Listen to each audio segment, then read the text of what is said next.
Okay.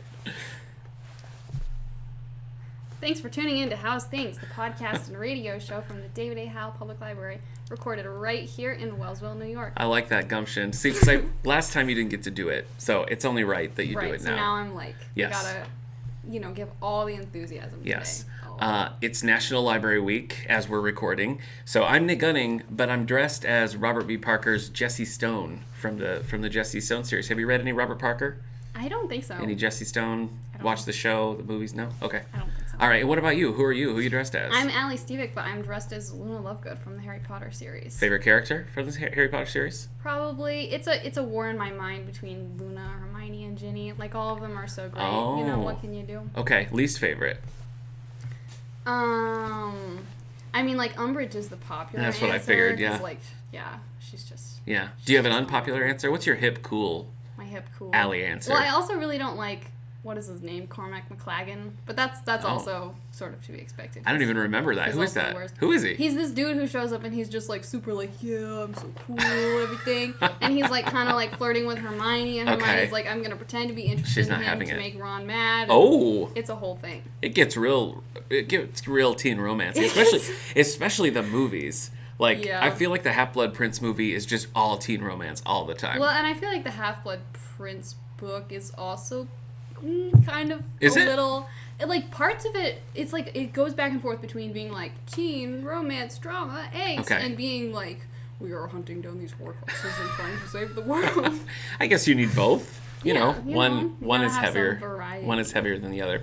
Well, I'm excited about the topic that we're covering today, Allie. In part because I don't really know anything about it. This was an Allie Stevick original suggestion here. So we're going to be talking about webcomics in all their various forms. I'm so excited. Are you? Oh yeah. Okay. Also, I'm gonna have to take off these glasses though. You can't do it. I can't see. You can't read and see. All right. Well, we saw the glasses. They were appreciated. I can only see directly forward, so there's no peripheral. Okay. So I could have just left the room. You wouldn't have any idea. I mean, like I like to think I would pick up on the sounds, but you never know. Okay. You know, I might just be. No, you're playing it safe, and I think that's wise. Yeah. All right. Well, let's dive into our bookmark segment. Dun, dun, dun. I love it. What's on the docket for you, Allie? What are you reading? What are you about to read? Okay. What have you finished? What do I finish? All the above. So I just finished a book called Pride and Premeditation. Okay.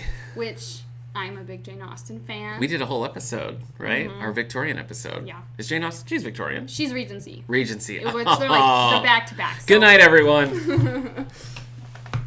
And so a lot of the time I've read some Jane Austen sequels. Actually, I haven't read that many of those because usually I start them and they're terrible. You don't like it. Have you read Pride and Prejudice and Zombies? I have not. I am not a big zombie person, no. But I really love the idea of Pride and Prejudice and Zombies. Okay. So I keep being like, are we gonna go for that, or are we gonna be like, zombies are unnerving whenever we're doing this?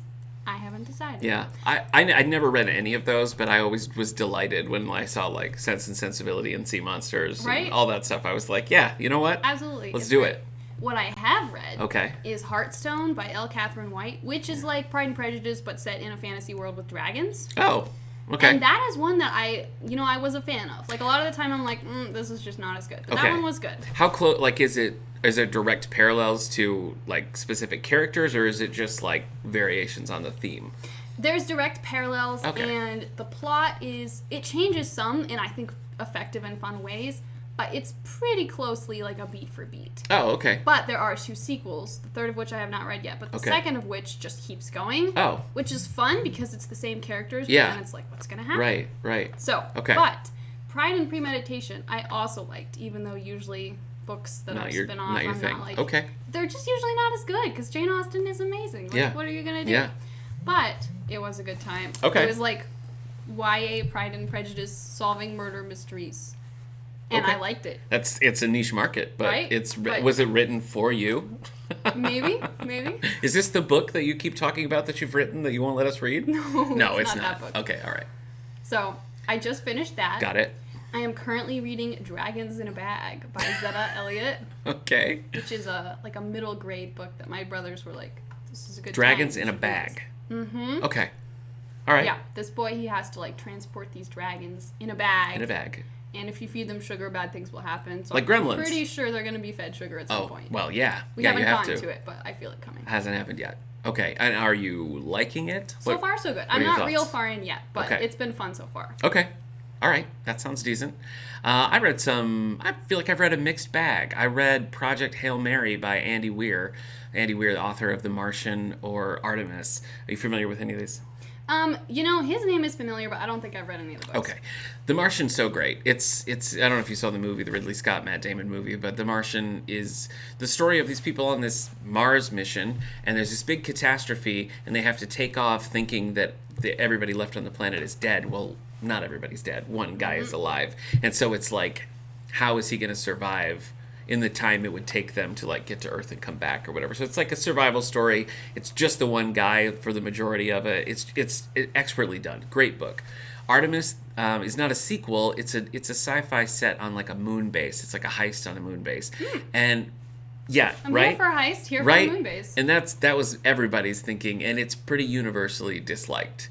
It's just not very good. We did it for a sci-fi book club. Such a shame. Not very good. I hate it when that happens. And Project Hail Mary kind of splits the difference. It's about a guy who's going off as sort of a Hail Mary attempt at taking out this thing that's blotting out the sun. Oh. They're like, this probably won't work, but we gotta try. And that's basically the premise of the book. I'm not going to give too much away, but there is an event about midway through that happens that sort of fundamentally changes the kind of story it is. And I read this with some friends for a book club, and it was like half and half. Half the people who read it were here for the change. They were like, yeah, let's go in this direction. And me and my other buddy were like, no. So I'm like right on the fence about Project Hail Mary. It didn't, like, after 2 books that I did not really like by him, I'm not going to be rushing out to pick up his 4th book, but I stand by The Martian and continue to recommend The Martian. I read Mallory, which is a sequel to Josh Mallerman's Bird Box. So I haven't seen the movie, but really liked the book, and I'm really liking the sequel too. I finished it, and it was one where like I wanted it to go in a slightly different direction. I was a little disappointed when it didn't, but I still think it's worth reading. And, it's not one of those sequels that kind of detracts from the original. This is just your opportunity to write a really great fanfic. Yeah, maybe I will. Let's go for it. I won't. And then I read a graphic novel autobiography called Gender Queer by Maya Kobabe, which was just really good. It was just really well done and really sort of got you into the author's like mindset and perspective. And I found it just a good read. I'm currently reading one called The Family by Naomi Krabitsky. This is about the daughters who grow up in kind of a mafia family. Oh. And it's not going the direction that I expected it to do, but I'm enjoying it. I'm liking it. I like the cover. Yeah, I like the cover too. The font of the title, The Family, is very Godfather-y, which I'm sure is intentional. I just really like this like red cardigan. Yeah, I know. The style. The style's all good. Yep. And then for comics, I'm reading City of Bane by Tom King. This Tom King's Batman run has been going on for a long time, and I don't know, it's sort of like every other volume. I'm like, nah, he's done. And then he does a new one, and I'm like, okay, maybe. So far, City of Bane is falling into that. Yeah, all right, let's see where it goes.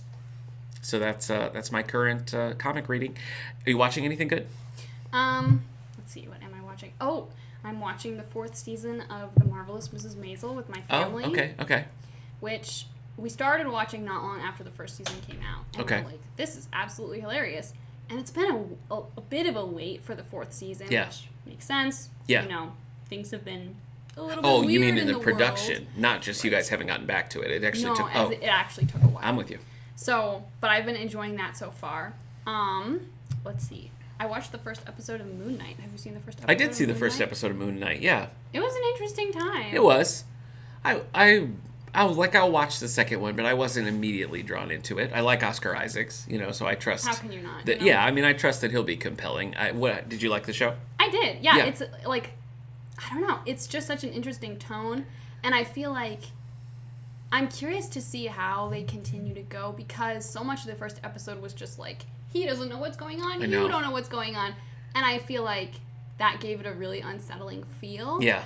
And I feel like they maybe want to keep the unsettling feel, but I'm curious to see, because like sooner or later you have to know some things that are going on. Yeah. So I'm curious to see how that plays out. in any time when you have somebody, and I felt this way about Andrew Garfield's Spider-Man as well.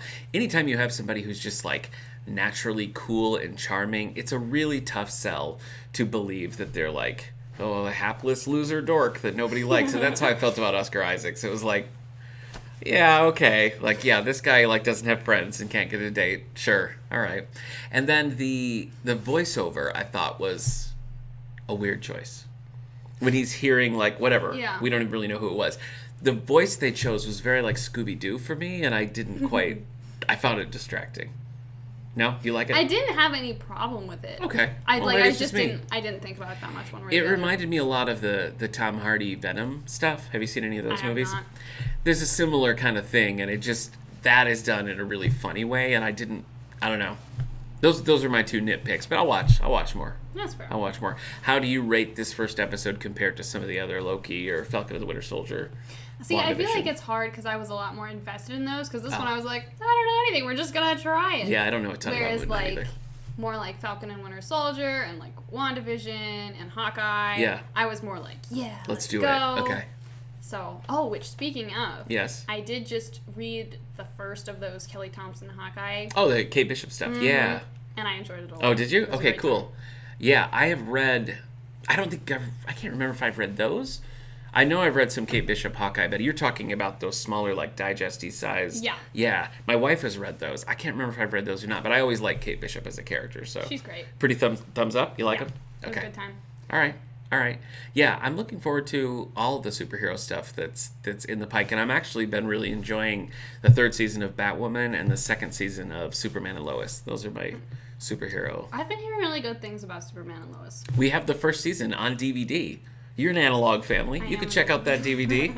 Watch it. See, here's the thing. Okay. I don't actually have a DVD player. That's a problem. I have to either steal from my roommate or go home and do it with my family, which I can do, but I don't know. I don't know if they want to watch Superman and Lois or not. Yeah, you're sitting in front of a laptop, but I think you could make it work, is all I'm saying, if you really are committed.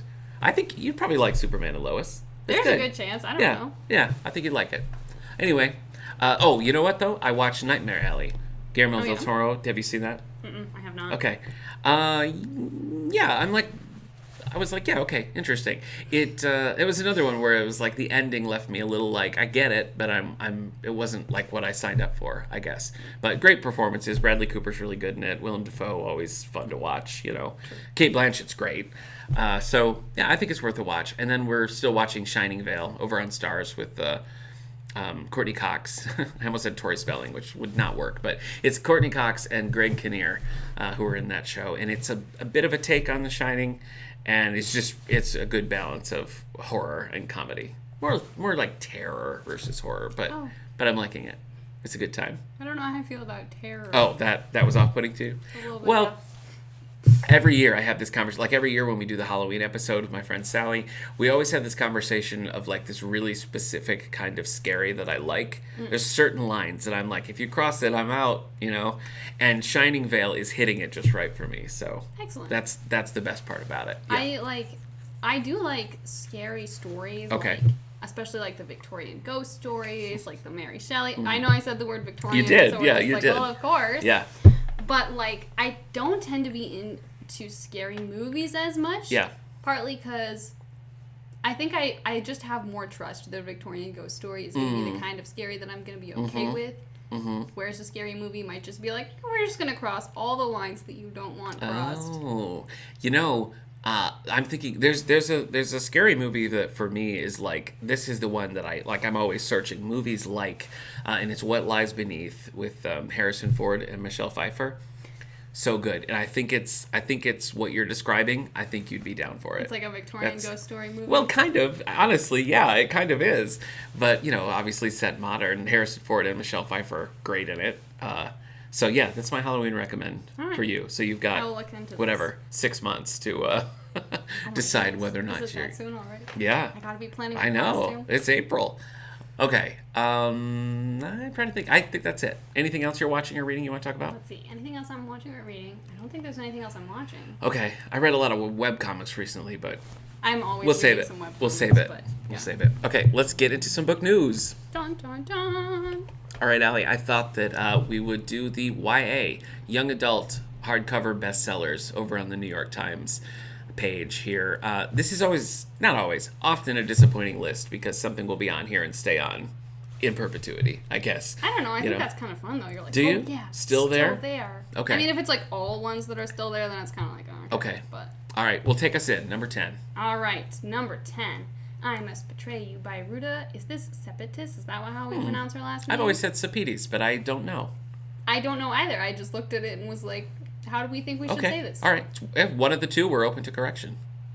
Let's see what it says here. In 1989, Kristen Florescu is an informant for the secret police in communist Romania. You know what I've learned podcasting with you? Whenever you read something, your voice gets really quiet.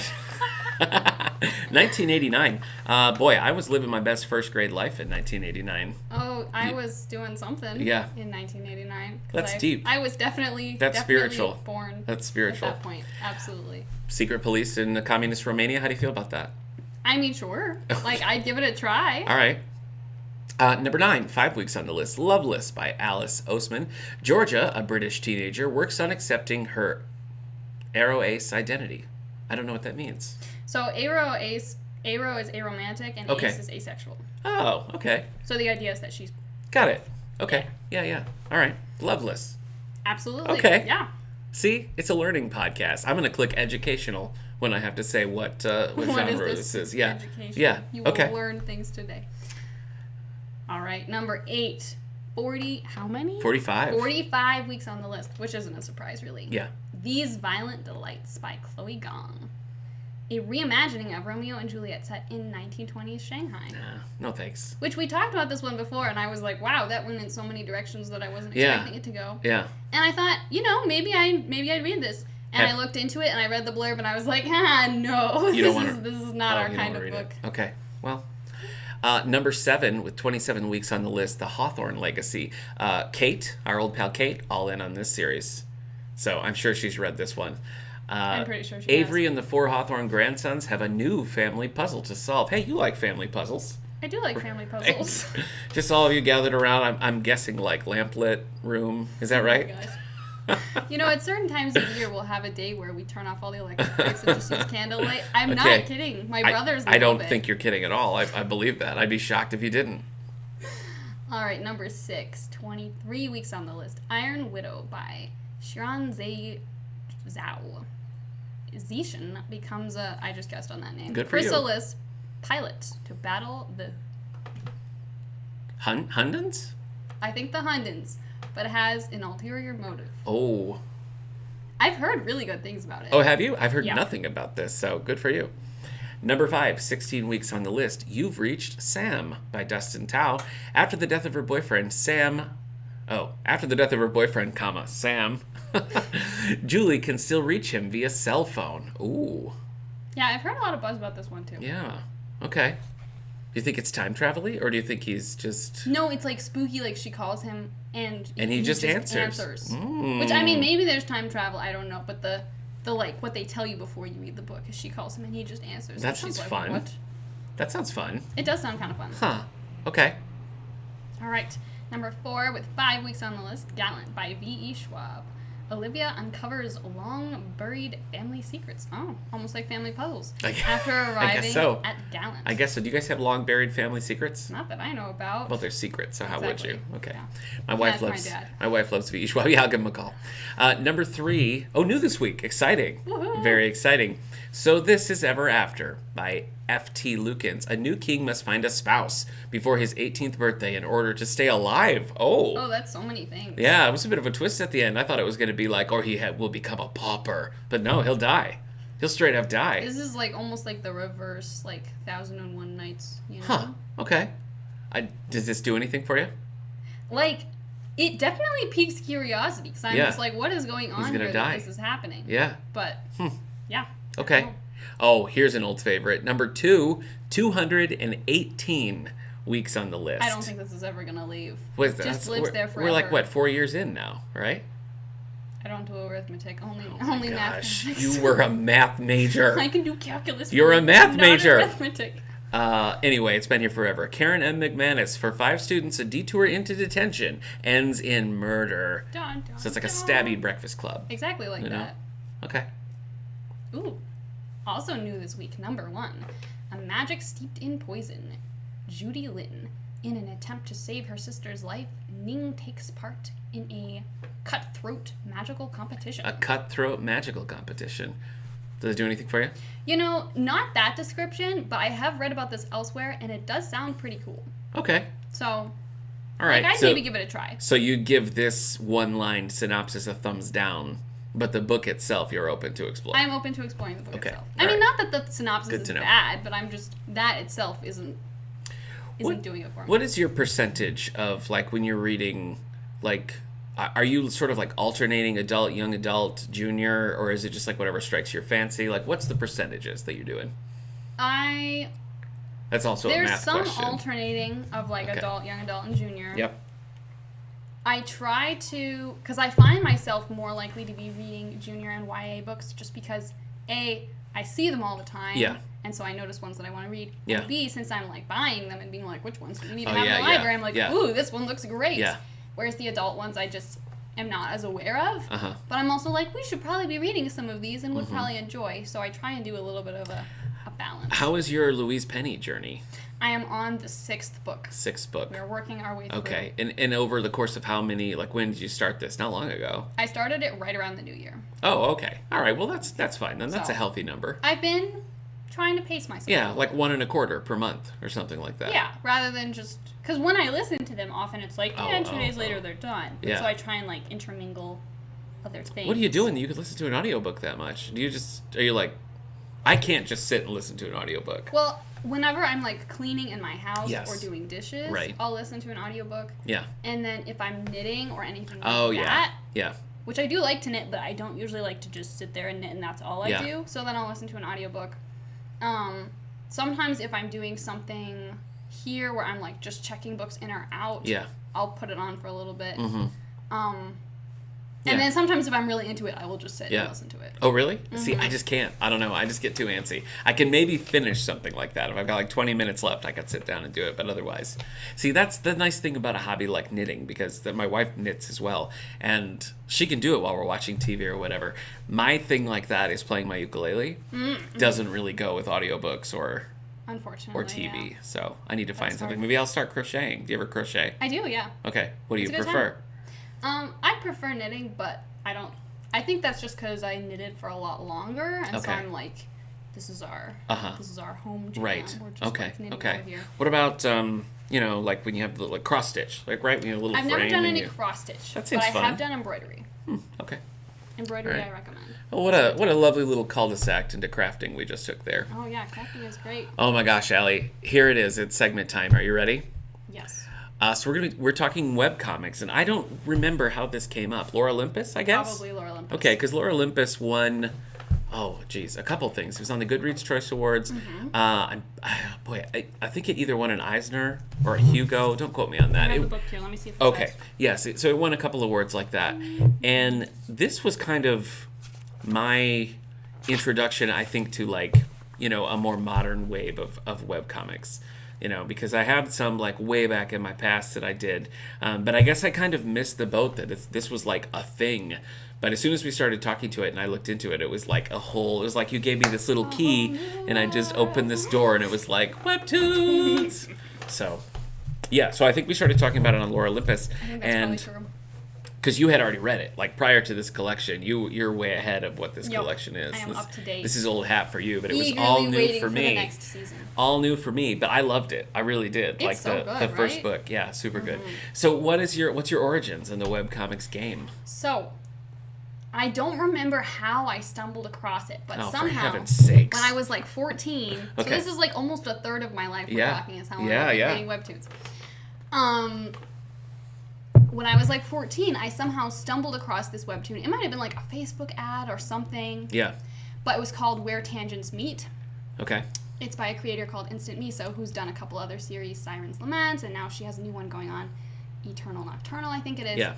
And it just seemed, it was like, about high schoolers, and it just seemed sort of cute and fun, and I was like, sure, we'll give this a read, and then I was like, this is so sweet and wholesome, and I, like, shared it with all my friends and, indoctrinated them. Yeah. And then from there, I was like, well, let's do some looking, and I found other ones, and then I gradually became obsessed. Yeah, okay. And that's how we've gotten where we are today. So, when you're 14, what's the status there? Are you doing this on a phone? You doing it on a desktop? On a desktop. On my family's That's desktop. What I hope. That's Holding what it I up wanted for to hear. hours to read this webcomic while Okay. everyone else is like, can I send an email? Perfect. Or... No. They can't do it. They can't do it. And so from there, you just kind of kept going. Yeah, pretty much. Okay. So I was looking back into my own history, and I think the earliest example of, like, really reading a webcomic would probably be Mega Tokyo by Fred Gallagher. This was one that my wife was into, like, as it was coming out. Like, she was, like, on it. And then when we were dating, they put out they finally printed it. It was in, like, little digest size, like, trades. And so I read hers, and that was, like, kind of my intro to the concept of, like, look, people are just putting, like, comic books on the internet, because I feel like I was kind of a late adapter to the internet. Like, I got a computer for my high school graduation, so, like, we didn't have internet in my house really until I was, like, a straight up adult. So I missed a lot of, like, the early wave. But Mega Tokyo was a good time, and then I was also really regular, like, bookmarking on a desktop every day to read Ryan North's dinosaur comics. So have you looked at dinosaur comics at all? I feel like I've seen them around a little bit. Okay, so it is more of a traditional, like, comic strip format, but the thing that's kind of unique about it, or at least to me at the time this was unique, it's one static image. So it's, I want to say, 6 panels, and in every comic it's the same. Like, the images don't change at all, and sometimes the dialogue or the narration reference what's happening in the panels. Most of the time they just don't. You know what I mean? And what's funny about it is, it took me a really long time to realize that. Like, I'm just reading this every day, and then I was kind of like, wait, these never change. And I think that's just a testament to how clever they are. That, like, even though you sort of consider comics a visual medium, like, I wasn't even noticing that. You're just like, this seems cool. That they were just, like, sticking there. So that was an early one for me. Do you have any that are, like, more comic strip style that that on the regular? That are more comic book style. Okay. There is As Per Usual by Danny Lee, which is a little bit more comic book style. Okay. And it's just, like, kind of like adventures, her daily life, and funny things that happen. There are quite a few of those that I like to read because, I don't know, they're just fun, especially when they're, like, things that are just sort of silly and relatable, and you're like, that experience, I have a lot. There's one, Cassandra Comics, which is actually on Tapas, which I don't use as much. Okay. But that's another platform. Yeah, we should talk platforms. All right, so what is this one like? This one is a pretty similar thing of, it's just illustrations of her daily life and silly things that happen, like things like hair struggles, where it's like you're trying to curl your hair and it goes crazy, and it'll be like a lot of, like, expectations versus reality things, and they're just kind of simple and fun. Okay. But I enjoy those a lot. Okay. There was one that I was reading there was this blog, so this is how old it was. There was this blog that it was the Aquaman Shrine. I'm not too proud to admit that I daily read an Aquaman blog, because Aquaman's such a niche character, Allie. There was nothing to talk about with Aquaman, so I liked this blog because they'd find some, like, weird, kitschy little, like, Aquaman curio and do a whole article about it. But the man who ran that, his name was Rob Kelly. He and Dan O'Connor started this Ace Kilroy comic, and Ace Kilroy was meant to be in the mold of, like, a 30s, 40s action hero. He had kind of a Clark Gable vibe about him, and it was mostly him punching Nazis, but it also had sort of a supernatural horror aspect to it. There was, like, also monsters sometimes. Monsters and Nazis. And this was the first one that I was really, like, invested in, I guess, because dinosaur comics, you can kind of just, like, you don't have to read every single one. You know what I mean? It's like a pick and choose. But Ace Kilroy was really designed to be like an old school comic strip, where it's like you had 4 panels and then the story would continue the next day. So this was one that I was, like, again, bookmarking on a desktop, reading every day. I, like, gave money to it, because I wanted to, like, see it go on. And that was, like, all new to me. But I loved Ace Kilroy and kind of followed that right to the end. And I wanted more, but it stopped. Have you had any that you're like following that just stop abruptly? Yeah. There was one I was reading called Cupid's Arrows. Okay. Which is about these two Cupids. Yeah. Whose job it is to go around and shoot people with arrows and make them fall in love. Okay. So it's like fairly episodic, like adventures of them going in and like being undercover and like, you know, being friends with these people and then shooting them with their arrows. So Yeah. Okay. Okay. And it's a great time. And then there's this like gradual romance developing between the two Cupids, which Yeah. of course is not allowed and everything. And then we got to the end of one of the seasons, and I don't know if I should give spoilers for this or not. Something dramatic and bad happens. Okay. And it ended. Okay. And we were all, meaning me and everyone else who follows this webtoon, Yes. in the comments like, oh no, what's happening? It was a bad time. That's really sad. rough. I was into one called Matchmaker Hero, which was kind of it's a goofy premise. It's like it starts with a blind date, and then they decide to be like alien hunters together, and the guy is like finds out he's half alien, and it's just a lot of different things. It just feels like different things being tossed into it. And that was one that I was really like, what's gonna happen? And the author had to step away for personal reasons, so I'm not gonna be like, how dare she?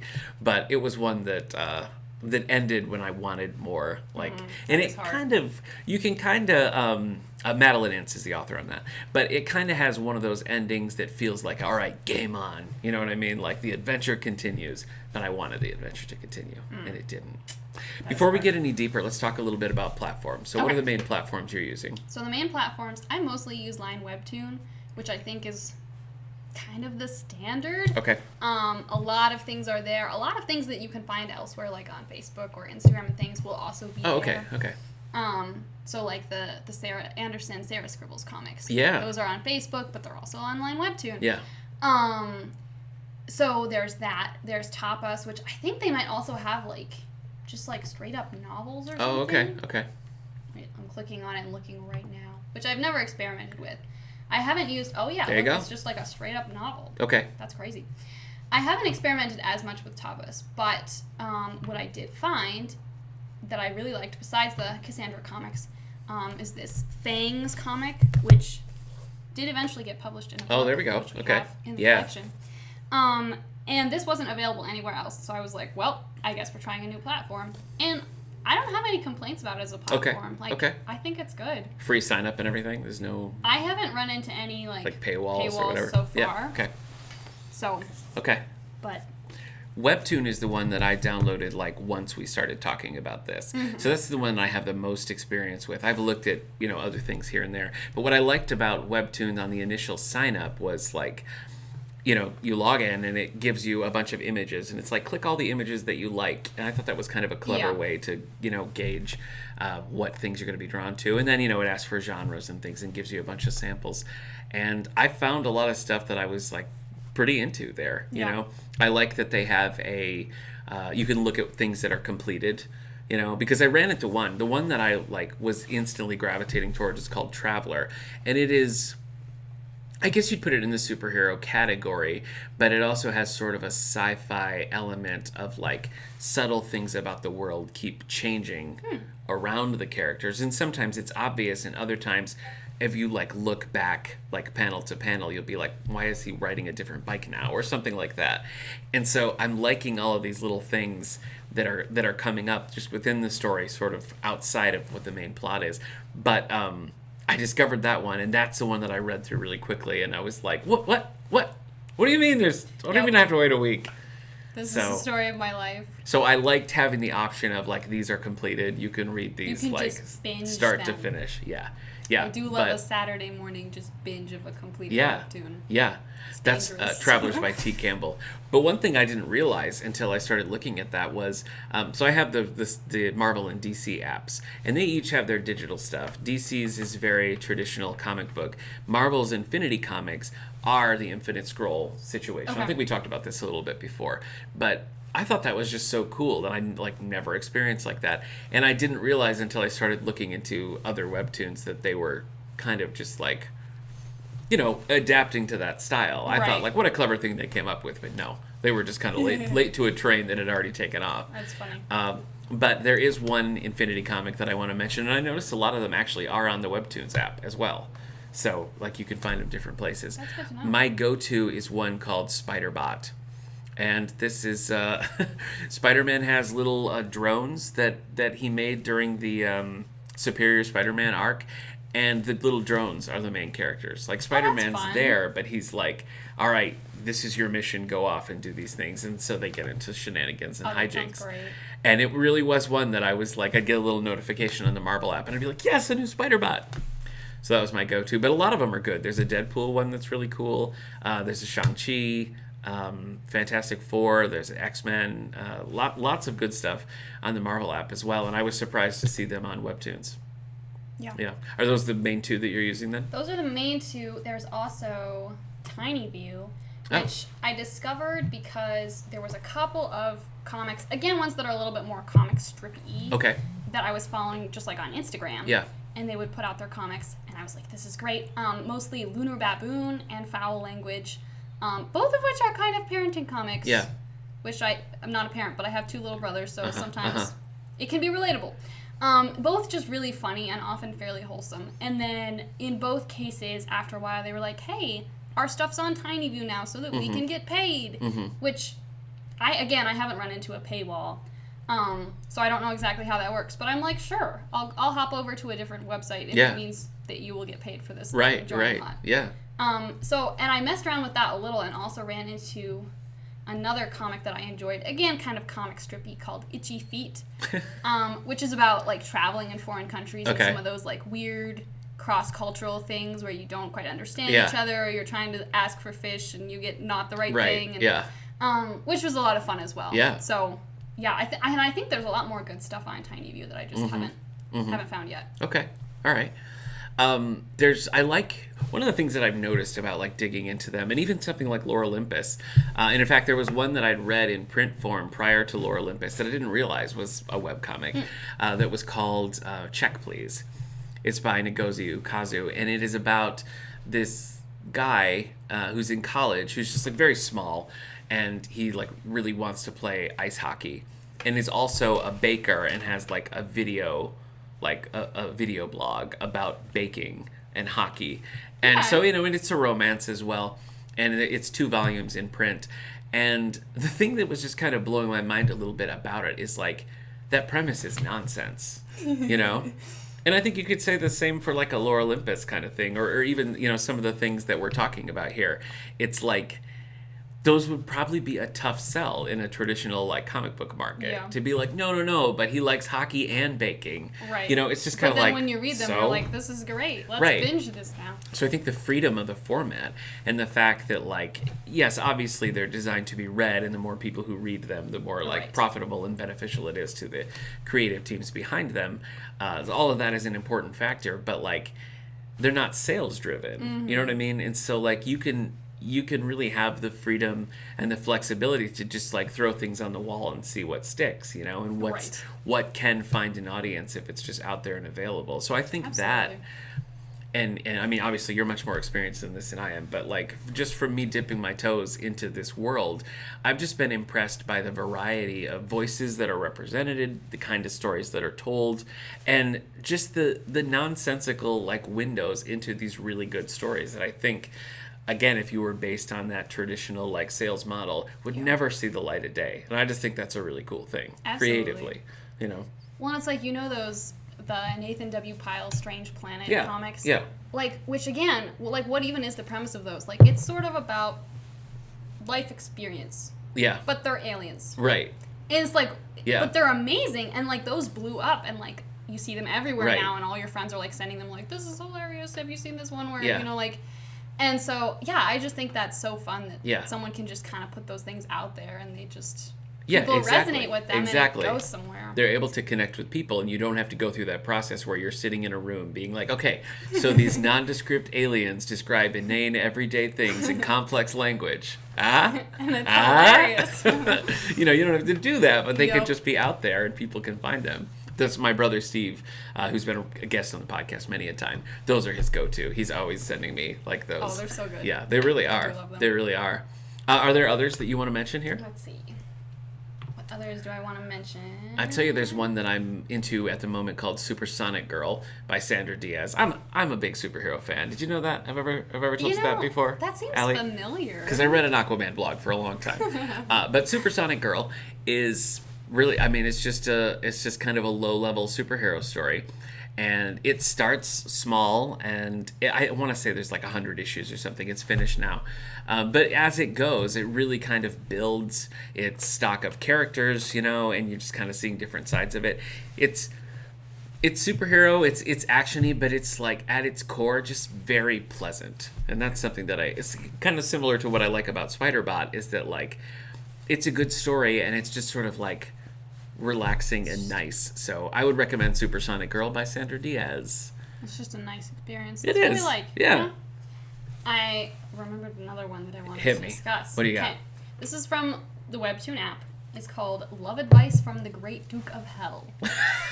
Okay. Right? Like that in itself. And I'm not up to date on this one. But the original premise was this guy really likes this girl who works in this coffee shop and is like, how do I talk to her about this? I know. I'm going to summon a Great Duke of Hell and ask him for help.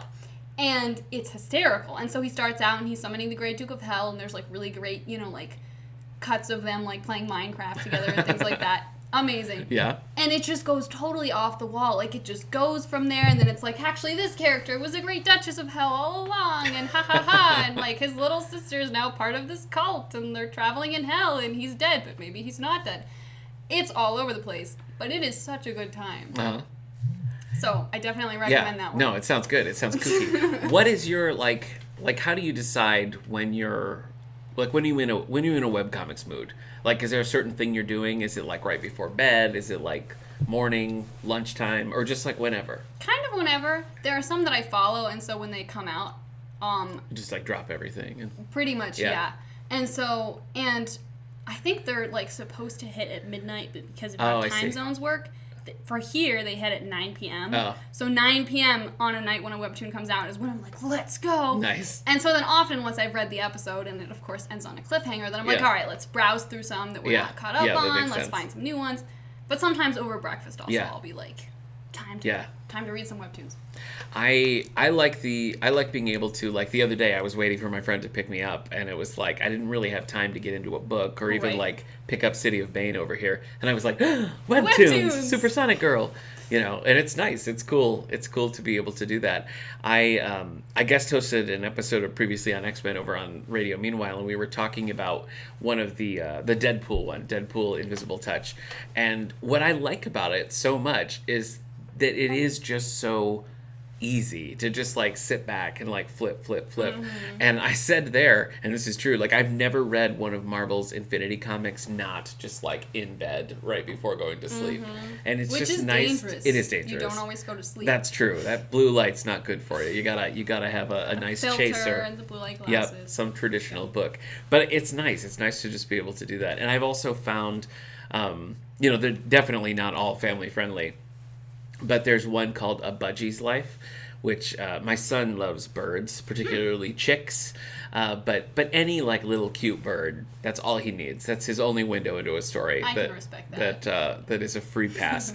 And so there's one called A Budgie's Life. The author's listed as Muffin Girl, which is also cute. But A Budgie's Life is just about her like raising her parakeet and trying to like socialize her parakeet. And sometimes it's her perspective trying to get him to get on her finger. Other times it's from his perspective being like, what are you doing? Leave me alone. And it's just one that we can like look at together and flip through, and it's it's just fun. Amazing. What would you recommend for somebody who has not picked up one of these? Like their only experience with a web comic would be like reading Garfield. Like what would you say? I'd say Lore Olympus is good if you want something that's a little more story-based and long form. Yeah. If you want something that's a little bit more comic strippy and fun, I'd say Sarah's Scribbles by Sarah Anderson. That's a good pull. Yeah, and that's a really good one. A lot of these are eventually printed, and Sarah's Scribbles is what I know we have the full run here, as do we have Lore Olympus and others, as you said. So, if you want to first try something in print, you can stop in here to the David A. Howe Public Library and we'll hook you up. But you want to go through the apps again, too, if people are looking. Yes. If you're looking for apps, we've got Line Webtoon, we've got Tapas, we've got TinyView, and often if you just look around on Facebook and Instagram, you can find things. That's a lot of where I found a lot of things. Okay. And so they're out there. Yeah.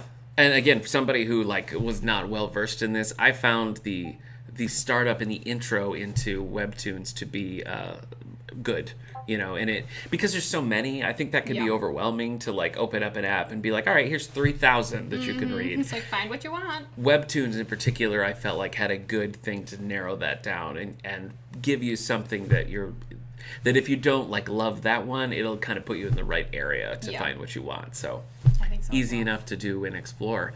Okay. Thanks for talking webcomics with me. Oh, my pleasure. I have a question that I didn't prepare you for.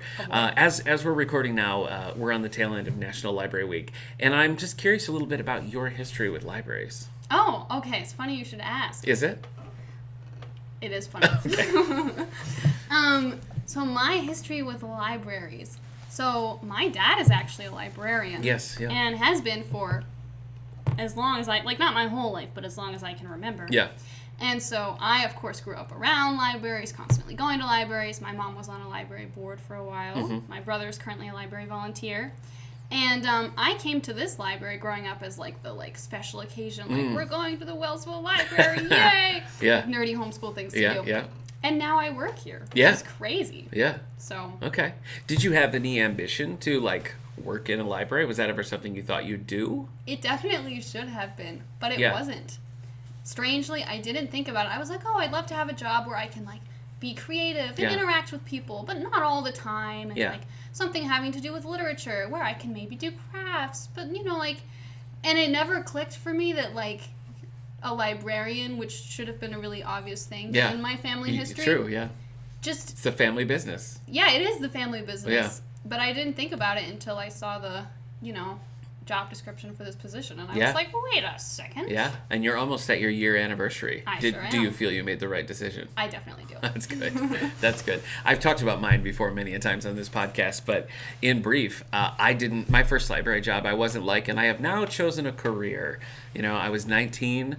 I was looking for something that was flexible that I could do while I was in school, and I started at Willard Public Library in Battle Creek, Michigan, and I was just doing front desk, and massive book drops that we had to check in, book drops all over town, so it would just be, hundreds of books. So it was like bing, bing, bing. I found a lot of my favorite authors that way. So I did that all throughout college, even when I was a student at Houghton. Every summer break, every Christmas break, I would go back and work there. And then right when I was graduating, I got hired at Herrick Memorial over in Alfred. I worked there for about 2 years. I worked at the Houghton College Library as the circ supervisor there for almost 7. With my dad. With your dad, that's right. But he wasn't there when I started. I started before he came, so he was like the new director who came in when I was there. But yeah, I was in Houghton for almost 7 years. Then I started here also as circ supervisor. I did that for about 2 years, and then was assistant director, and then interim director, and then director for the last 6 years. So it's just kind of funny to think about I'm just like, what should I do? What little school job should I get? And that was 20 years ago. It's well. So here I am. It's also funny to me that when you were working at the Houghton College Library with my dad, I was this small child. I remember. Hanging around the library, wearing my summer reading program t-shirts and all that. Yep. And now here we are. Here we are. Podcasting about webcomics together. All right. Well, I think that's going to do it for this week. I do want to talk a little bit about the Teen Photo Show, so you tell everybody how they submit and all that. So, submissions for the Teen Photo Show. Yes. Which you should get in soon. The deadline is coming up. ASAP. Yes, pretty much ASAP. This year, we have both print and digital options. That's exciting. So you can either stop by the library and pick up a form, or you can go to the library website and find it there and print it out. Fill it out and attach it with your printed and framed photograph and bring it to the library. Or you can just email them to me for if you want to do a digital option. And we will display them, and you might win a prize. That's right. And the prizes are cool this year. The prizes are pretty exciting. Yeah, so that's the big thing over in the teen world. The book clubs are currently reading The Other Black Girl and The Easter Bunny Murder. That's our Coffee and Cozies pick this year. Sounds very this month. Easter Easter themed. themed. Does the Easter Bunny murder someone? Oh. Is the Easter Bunny murdered? You know what? Is there an Easter Bunny at the murder? I just finished our other book club book, the Susan Wiggs Lost and Found Bookshop, so I haven't actually started Easter Bunny murder, so I don't know. So the jury's out. At what point how the Easter Bunny and the murder. Yeah, I'm not sure. Coincide. I'm not sure how they connect, but yes, join us for a book club. That's fun. It's also National Poetry Month, so we've got some programs coming up for that. In the next episode, Malika Costa is going to be back. He and I are doing a spotlight on Amanda Gorman, and we might get him to share some of his original poetry. So we'll see how that goes. Poetry? Are you a big poetry fan? I love poetry. I would have guessed that. How do you feel about that? It makes sense. Okay. All right. The shoe fits. Yes, it does. We're out. That's the end. That's the end of the old House Things episode here, Allie. I'll see you next time. All right. Bye.